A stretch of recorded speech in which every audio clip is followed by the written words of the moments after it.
राजा पुरु का दरबार। राजा पुरु बैठे हुए थे, साथ ही में महामंत्री, सेनापति सभी चिंतित थे। एक सैनिक का प्रवेश। महाराज की जय हो। तो सैनिक, क्या समाचार है? समाचार अच्छा नहीं है महाराज। सिकंदर की सेना सिंधु पार कर चुकी है, वह तेजी से हमारी ओर बढ़ रहे हैं। यह भी खबर है कि तक्षशिला के राजा आम्बी सिकंदर के साथ मिल रहे हैं। हम जानते थे कि आम्बी ऐसा ही करेगा, वह देशद्रोही है। अब हमें आम्बी को सिकंदर के साथ सबक सिखाना पड़ेगा। महाराज की जय हो। सिकंदर का दूध आया है, उसे अंदर ले आओ। दूत का प्रवेश होता है, वह झुककर राजा को सलाम करता है। महाराज, सम्राट ने कहा है कि वे दुनिया जीतने के लिए यूनान से निकले हैं। उनकी इच्छा है कि वे निर्दोष जनता का खून नहीं बहाना चाहते, इसलिए आप भी आम्बी की तरह उनसे सुलह कर लें। अगर हम ऐसा ना करें फिर सिकंदर ने आपका युद्ध भूमि में स्वागत किया है। दूत अपने सम्राट से कह देना कि हम उसे हराना सिखा देंगे। दूसरा दृश्य, सिकंदर का शिविर। सिकंदर बैठा हुआ था, साथ ही में आम्बी और सेल्यूकस भी बैठे थे। दूत का प्रवेश। आओ, हमारा समाचार तुम तक पहुंचा? हाँ महाराज जी, पहुंच गया। उन्होंने क्या कहा? वो हमारा रणभूमि में स्वागत करना चाहते हैं। क्या उन्हें पता नहीं है हमारी सेना कितनी बड़ी है?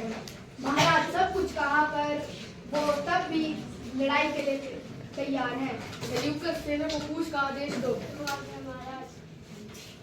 तीसरा दृश्य, झेलम नदी के किनारे यूनानी सेना का शिविर।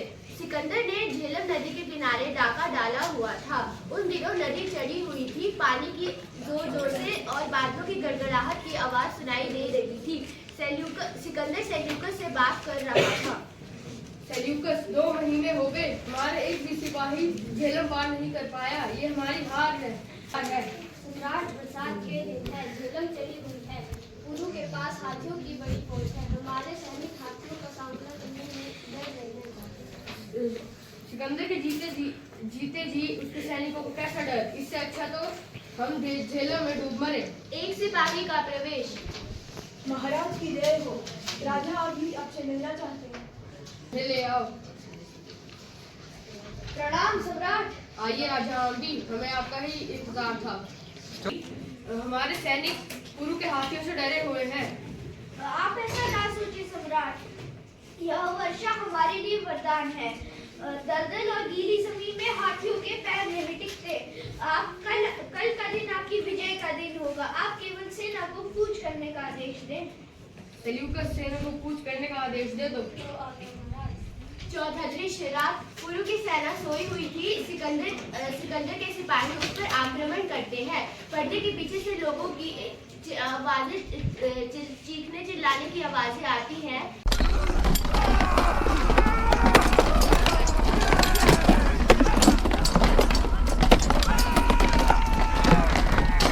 सिकंदर जिंदाबाद का नारा लगाता है। मंच पर सिकंदर बैठा हुआ होता है, वह अपनी जीत का आनंद ले रहा होता है। वह सेल्यूकस को पुकारता है। सिकंदर की जय हो। सिकंदर की जय हो। सिकंदर की जय। सेल्यूकस, राजा पुरु को ले आओ। सेल्यूकस जाता है और बंदी पुरु को लेके आता है। आइए राजा पुरु, हमें आपका ही इंतजार था। अब तो आपने सिकंदर की वीरता देख ली। युद्ध होता है राजा पुरु, इसमें धोखा नहीं देखा जाता। अब मैं आपके साथ क्या करूं? वैसा ही जैसा एक राजा दूसरे राजा के साथ करता है। सुना सम्राट, रस्सी जल गई फिर ऐंठ नहीं गई। तो बात समझो आम्बी। आम्बी, आप बहादुरों की इज्जत करना नहीं जानते। हम आपका जवाब सुनकर बहुत खुश हुए। ऐसा जवाब एक बहादुर ही दे सकता है। राजा पुरु, आप औलाद से कैद हैं। हम आपका राज्य आपको वापस करते हैं। मगर सम्राट, आपने तो ये राज्य मुझे देने का वादा किया था। यह धोखा है। आम्बी, अपनी औकात समझो। धोखा मैंने नहीं, तुमने अपने देश के साथ किया है। देश के गद्दारों को सीख देना यूनानी खूब जानते हैं। अब आप जा सकते हैं। आज से हम आपके दोस्त हैं। मैं वचन देता हूँ हमेशा कायम रहे।